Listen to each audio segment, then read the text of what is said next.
देखो उस चीज का मैं जिंदा गवाह हूं। 14 बार हमलों के बाद जख्मी शरीर है, शरीर में प्लेटें हैं लोहे की। मैं गवाह हूं।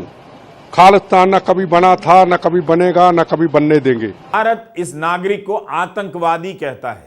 जब आप वीजा रोकते हैं तो इसे स्वीकार भी करते हैं कि भारत और कनाडा के बीच के संबंध फिलहाल दोस्ताना नहीं रहे। प्रेशर पड़ रहा है, एनवायरनमेंट उससे इतना बिजी हो गई है इंडियन एम्बेसी के अभी वो वीजा इशू नहीं कर रही है। आप बहुत खुशकिस्मत हैं अगर आपने वो मुल्क नहीं छोड़ा था। अच्छा। मैं रात को अपने दोस्तों के साथ बैठ के ये बात कर रहा था, मैं कहा गाली नहीं, मैं कहा क्या ऐसा सीन बना कि मैं अम्मी से बोल रहा था, मैं क्या अम्मी तुम उधर से क्यों आए, क्यों तुम लोग। इंडिया डायरेक्टली रेफर करता है कनाडा को as a safe haven for terrorist, यानी जिस तरह के इल्जामात पाकिस्तान और अफगानिस्तान पे लगाए जाते थे बाय वेस्ट के ये सेफ हेवन है अलकायदा और आईसिस जैसे टेररिस्ट के लिए, अब एक developing country first world G7 के को कह रही है कि आप सेफ हेवन हो टेररिस्ट के लिए। कनाडा के प्रधानमंत्री जस्टिन ट्रूडो के गैर जिम्मेदाराना बयान और बेतुकी कार्रवाई ने भारत कनाडा के रिश्तों को बेहद खराब दौर में पहुंचा दिया है। एक खालिस्तानी आतंकी की हत्या का आरोप भारत पर लगाकर जस्टिन ट्रूडो ने एक बहुत बड़ी गलती तो कर दी है।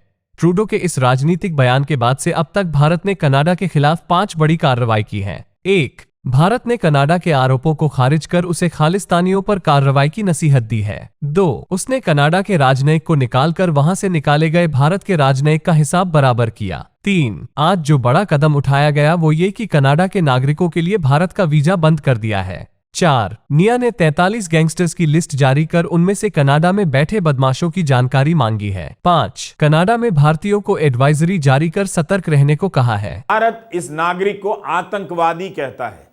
जब आप वीजा रोकते हैं तो इसे स्वीकार भी करते हैं कि भारत और कनाडा के बीच के संबंध फिलहाल दोस्ताना नहीं रहे। जाहिर है इसका असर कनाडा में रहने वाले भारतीयों और वहां पढ़ने गए छात्रों पर भी पड़ रहा होगा।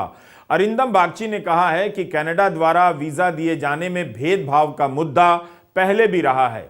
ई वीजा पर अस्थायी तौर पर प्रतिबंध लगाया गया है, मगर जिनके पास वैलिड वीजा है वे भारत अब भी आ सकते हैं। इंडिया डायरेक्टली रेफर करता है कनाडा को as a safe haven for terrorist, यानी जिस तरह के इल्जामात पाकिस्तान और अफगानिस्तान पे लगाए जाते थे बाय वेस्ट के ये सेफ हेवन है अलकायदा और आईसिस जैसे टेररिस्ट के लिए, अब एक developing country first world G7 के को कह रही है कि आप सेफ हेवन हो टेररिस्ट के लिए। मेरे ख्याल से India will probably also initiate FATF में ज़रूर एप्लीकेशन भेजेगी कनाडा के ताल्लुक से कि वो इंडिया के खिलाफ जो लोग टेररिस्ट एक्टिविटीज़ करते हैं, खालिस्तानी मूवमेंट है, सेपरेटिस्ट मूवमेंट है, जो वायलेंट है, वो उन जैसे बंदों को, और आपको तो पता होगा कि चंद महीने पहले शायद more than year ago India ने एक लिस्ट भी दी थी कनाडा को कि हम हाँ ये 10 बंदे हैं जिससे हम कंसर्न हैं कि ये इंडिया के खिलाफ वायलेंट एक्टिविटीज कर रहे हैं। ये नहीं कि पॉलिटिकल एक्टिविटीज कर रहे हैं, ये मान भी ले सकते हैं कि पॉलिटिकल एक्टिविज्म सेपरेटिस्ट भी हो तो at least it is covered by freedom of speech और फ्रीडम ऑफ एसोसिएशन एक डेमोक्रेटिक मुल्क में। लेकिन अगर वो वायलेंट एक्टिविटीज कर रहे हैं, यानी अगर सोचिए कि अमेरिका में कोई ग्रुप अलकायदा नाम का एस्टैब्लिश करता है और पॉलिटिकल एक्टिविज्म करता है, अगर वो वायलेंस एडवोकेट ना भी करे तो उसको तो फौरी बंद हो जाएगा और वो सारे के सारे बंदे मटेरियल सपोर्ट के तहत, providing material support to terrorism के तहत 30-30, 40-40 साल के लिए वो अमेरिका में तो डेफिनेटली वो जेल जा सकते हैं। देखो उस चीज का मैं जिंदा गवाह हूं। 14 बार हमलों के बाद जख्मी शरीर है, शरीर में प्लेटें हैं लोहे की। मैं गवाह हूं। खालिस्तान न कभी बना था, न कभी बनेगा, न कभी बनने देंगे। बार बार कहता हूं, बनेगा तो गंदी हनेरी की तरह हमारा टूटा शरीर हमारी लाशों पे गुजर जाएगा। प्रथम राष्ट्र था, है और रहेगा। ये मुट्ठी भर लोगों को मैं कहना चाहता हूं, ये आज का भारत है। हालात बन गए हैं कनाडा में, जो प्रेशर पड़ रहा है इंडियन एम्बेसी पर, सिक्योरिटी का डर, जो धमकियां आ रहे हैं। एक कोई खालिस्तानी एक्टिविस्ट ने कनाडा में बड़े बड़े धमकियां दे दी अबाउट, वो हिंदुओं को कह रहा है कि वापस चले जाएं और इंडियन एम्बेसी वगैरह को वो अनसेफ फील करवा रहा है। एनीवे, तो ये जो प्रेशर पड़ रहा है एनवायरनमेंट उससे इतना बिजी हो गई है इंडियन एम्बेसी के अभी वो वीज़ा इशू नहीं कर रही है, which is very interesting. Canada ने अभी ऐसा कोई स्टेप नहीं लिया। तो ये तो 3 मेजर स्टेप्स इंडिया ने लिए, जिससे आप कह सकते हैं कि इंडिया कनाडा के बीच में जो ताल्लुकात कल थे आज उससे बदतरीन हो चुके हैं। They are not getting better, they are getting worse. में हम कनाडा और इंडिया के साथ, दोनों देशों के साथ काफी सहयोग करते हैं अलग अलग मामले और तफ्तीश या जांचों में। ये आज का भारत है, संभल जाएं। हम कभी बर्दाश्त नहीं करेंगे इस चीज को कि भूखे नंगे पाकिस्तान के इशारों पे आज हमारी पूरी सिख कौम को बदनाम कर रहे हैं। आप कौम के ठेकेदार हैं क्या? पंजाब के बाहर जो सिख समाज है पूरे हिंदुस्तान में अच्छे कारोबार, पंजाब से अच्छे कारोबार करते हैं, गुरुद्वारा साहब सजाए हुए, क्या उनका फिक्र है आपको? इतना बड़ा नुकसान इन्होंने कर दिया। 84 के दंगे हुए, ब्लू स्टार ऑपरेशन हुआ, पंजाब में 36,000 लोगों का कत्लेआम हुआ। क्यों हुआ? उसके लिए व्हाइट पेपर जारी हो, इसका कौन जिम्मेदार है?